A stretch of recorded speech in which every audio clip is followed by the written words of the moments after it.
Hello everyone, welcome to the video. I'm glad that you're here.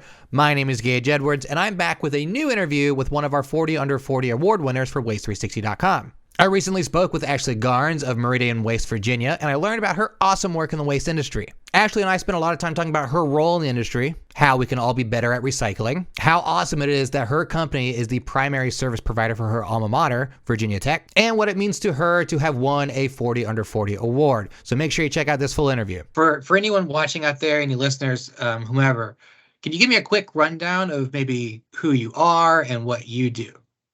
Absolutely. I'm Ashleigh Garnes. I'm the general manager for Meridian, West Virginia. So I oversee our hauling location in Christiansburg, Virginia, as well as Harrisonburg, Stanton, Virginia. And then we also operate a MRF, a materials recovery facility here in Christiansburg. So I oversee those operations and the day-to-day of that with our operations manager. So I've been in the industry for almost 5 years. So was not, I'm not, not an old timer, one that's been brought up years over years, but I have, from when I started till now, my roles changed and kind of grown with our growth years, which is exciting. And so I've got to dabble into a little bit of everything and understand, all aspects of it, from sales, marketing, the dispatch, billing, operations, all that good stuff. Gotcha. As someone who's maybe been kind of new to the industry, did you have, like, starting out to now, did you have that like fish out of water moment where you're like, I don't know what's going on, and now you're like, oh, I am in tune to everything? Yes, absolutely. You start at first, and a lot of it, I always tell folks, like, we're in the people business, so that's the skills are very transferable to many industries, many like past careers that I had, but there's a time when it just clicks and you're like, wow, when I first started, I never thought I would be able just to, have the ability to go out and speak confidently with customers, with our team, and and have such a knowledge of, on all fronts, whether it be like, political, municipalities, day-to-day customers, understanding our statistics and where we need to be, and helping educate our team on here's why we do what we do, here's where we need to be as far as the numbers look, safety, understand like compliance and things like that. So it's a lot to take in, but once you grasp it, and it's an industry that does suck you in, and it becomes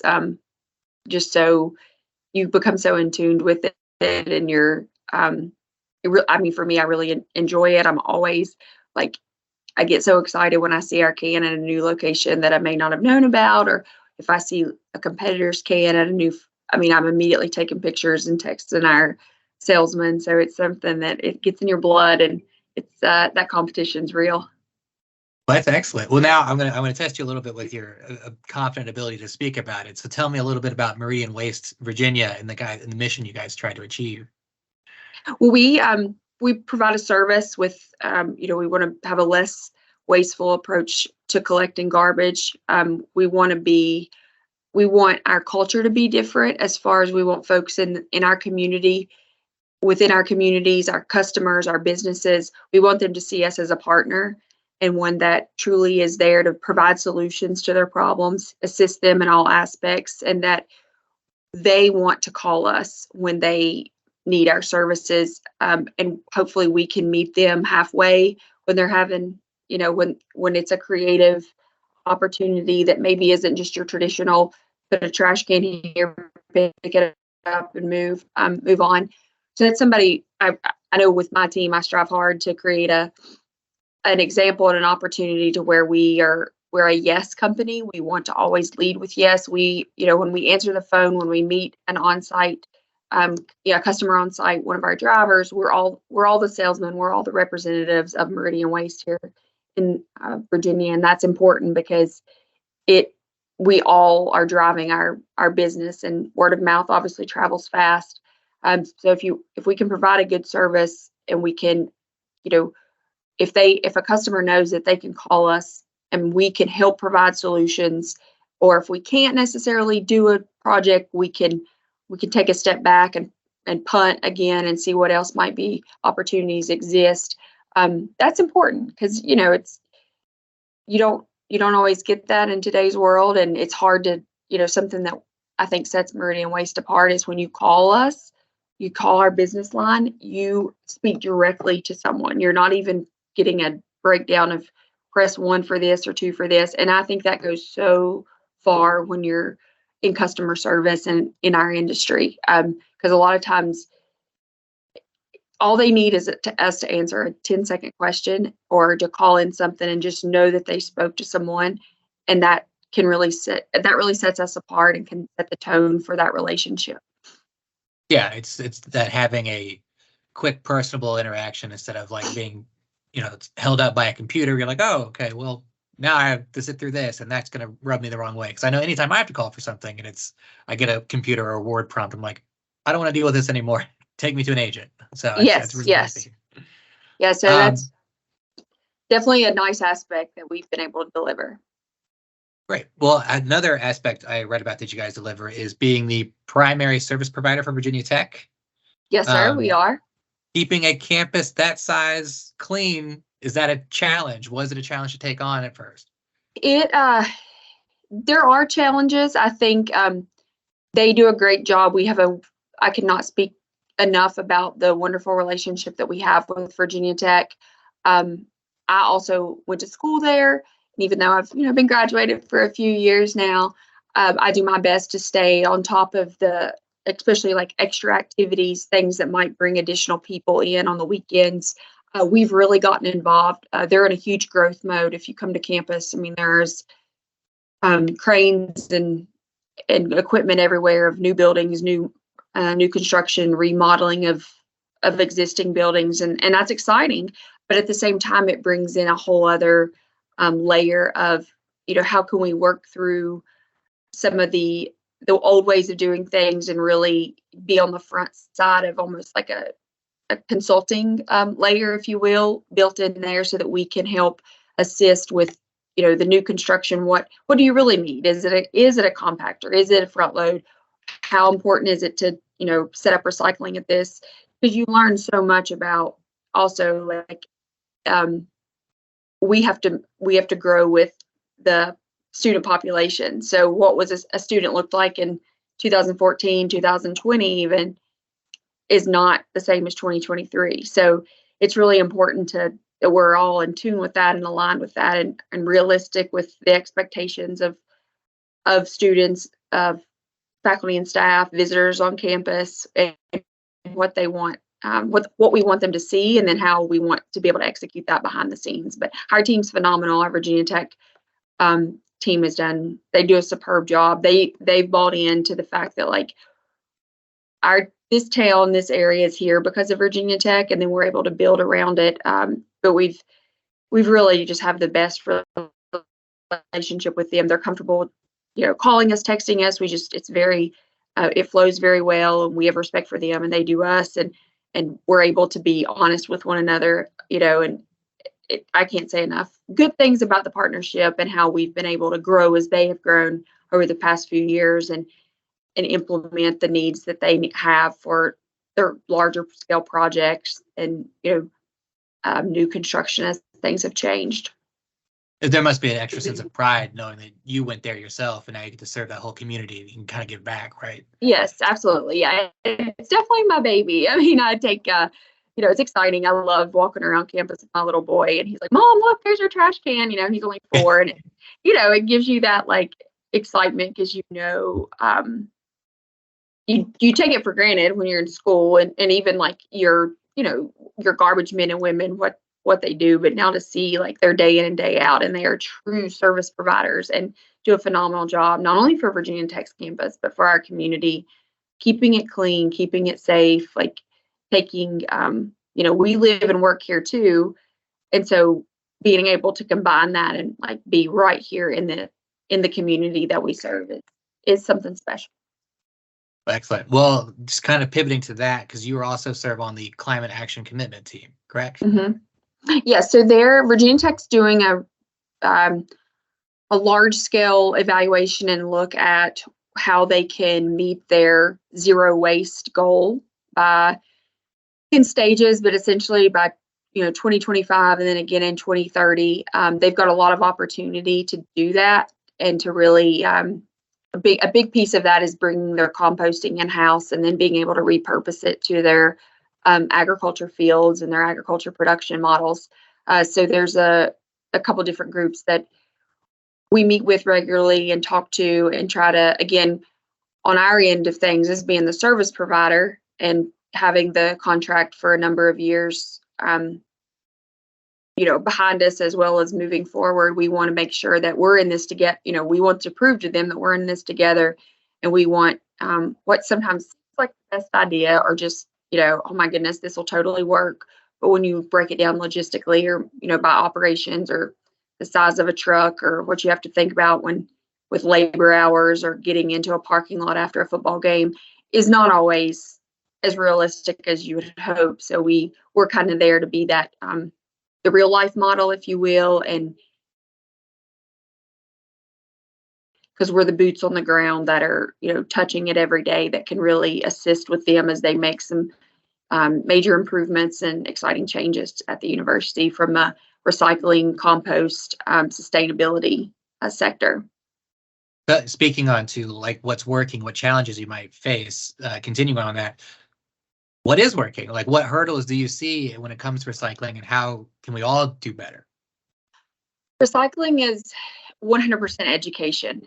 And it's tough because you've got, 5,500 new students that move on campus every single year. So it's important that you have a plan in place to educate those freshmen and that then your upper class, as well as your faculty and staff, your visitors,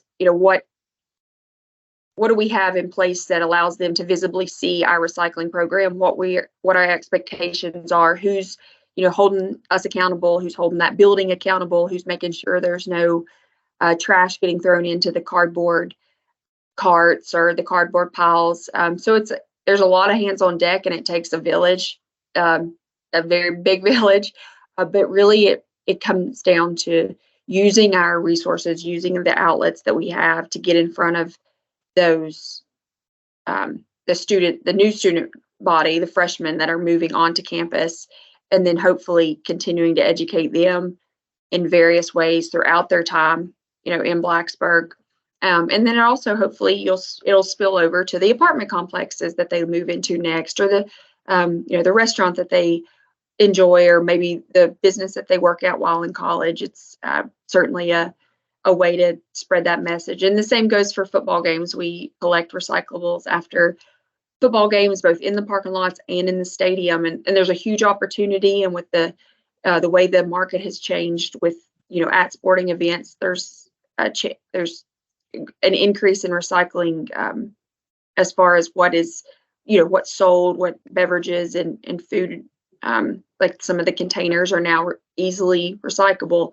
But it all goes back to like educating that population. At every game, you have to assume that everybody there is new, and we have to think about, okay, how are we going to touch them? How are we going to make sure that they know, to the best of our ability, what they can recycle and what they can't, so that then we can collect, as clean as possible, uncontaminated recycling. So that's definitely the biggest challenge, is some of the just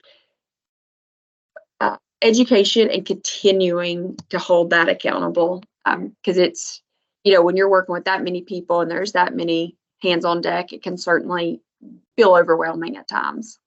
Yeah, I think one of the I asked that question a lot, and like what's kind of holding us up. Education usually is like the big thing, and just letting people know what they can do and what they can't do, and how to keep those practices going, and making sure people are doing the right thing in all scenarios. Education is always the big one. So more Yes. education for more students, and students want more education. So great. Yes. All right. So moving on from that, let's talk about the 40 Under 40 award specifically. How was it to find out that you had won the 40 Under 40 award, or one of the 40 Under 40 awards? Like, how did you feel at that moment? It was very exciting. We had, the marketing team and I put together the packet, and when they asked if they could nominate me, and I was like very honored, being, in our industry, but specifically our company, I'm the only female GM or vice president, area vice president within Meridian Waste. So that's exciting. And also being, someone who did not come historically from this industry and was able to create like a new path. And sometimes you learn, you can prove that it's good to think outside the box and have a different perspective. And I think I'm very coachable as far as I want to learn, but then also I'm like, well, why do we have to do it that way? So when I found out, I was actually received the email, and at first I looked at it and was like, wait, is this real? Like, and then I immediately started calling like all my family and friends, and then speaking with the leadership at Meridian Waste, because it is exciting. It is you put a lot into this industry, and a lot of my team, I care so much. I always tell them you can't teach caring. It's something that you either you have or you don't, and that means a lot to me. And I want that. The only reason I'm here is because I have a great team, and we've worked hard to build that culture. We've worked hard to be a company, a local company that that folks want to work at. They want to be a part of that. They are excited when we can talk trash out at a happy hour for the the HOA organization or the Home Builders Association. It's fun to have like friends and customers kind of come together. So to be, and then also have a strong team that you're proud of and that we've kept intact for with very very little turnover, despite the the challenges we face with that. So yeah, I'm so excited. I'm very looking forward to New Orleans and meeting some of the other recipients and learning more about them, and then just in general, like how their paths, as well as some of the breakout speakers, so that I can become, continue to become a strong leader and grow in the industry. Yeah, I think all the award winners so far that I've talked to have had incredible stories, and you're another example of that. I guess speaking like from the 5 years ago that you mentioned to now, did you think that work you were starting 5 years ago would lead to kind of award recognition? No, absolutely not. I mean, it, like I said, it does become part of who you are, which is, like everything, everyone has, they know their trash collection or the recycler, collection company. So to be able to truly be the face of that in our local area, in a place that I've called home for a long time, is exciting. And to go out and find solutions to problems that we never imagined 5 years ago, through COVID, through labor shortages, through inflation. It's really like every day, get up, put your bootstraps on and keep going, but you can do it with a unique approach, out of the box, and it doesn't have to be, and you can have fun doing it too. I always say, like, we want you to come to work and enjoy what you do, because that's what you're going to go home and talk about. And we want that experience to be positive. And I want you to, obviously go home safe is our first priority, but after that, like, it's so much more. Like, if you can enjoy what you do and you feel good when you're doing it for the community that you also live in, there's something to be said about that.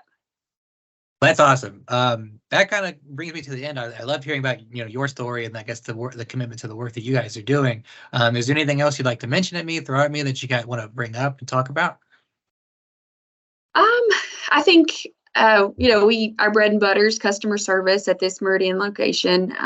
We want to be the person and the team that, like I said, you could talk to. We're gonna, instead of just being like, oh, we'll check into that. We're like, hey, let's meet you on site tomorrow at 2 p.m. and let's evaluate this and get it knocked out, so we can get your the issues you're having, we can get them solved, get you a container out there and get things going. So I think we've got a lot of gusto here, a lot of excitement. We're looking forward to the next 20 years in waste and recycling, and understanding the challenges, but also really excited to tackle those and continue to grow and keep our communities that we live, work, and play clean, safe, and enjoyable for all. So that's excellent. I love hearing that, especially the customer focused solutions that you have, or those needs you want to address first. Make sure the customer's taken care of, and kind of the rest will follow. So I love hearing about that. Thanks for watching. Make sure you're tuned in to waste360.com for more interviews like this and our full list of 40 Under 40 award winners. Remember, you can attend Waste Expo in New Orleans starting May 1st and celebrate all of these winners with all of us, the entire industry, even me. I'll be celebrating. So make sure you be there May 1st through May 4th, New Orleans, Waste Expo 2023. I better see you there.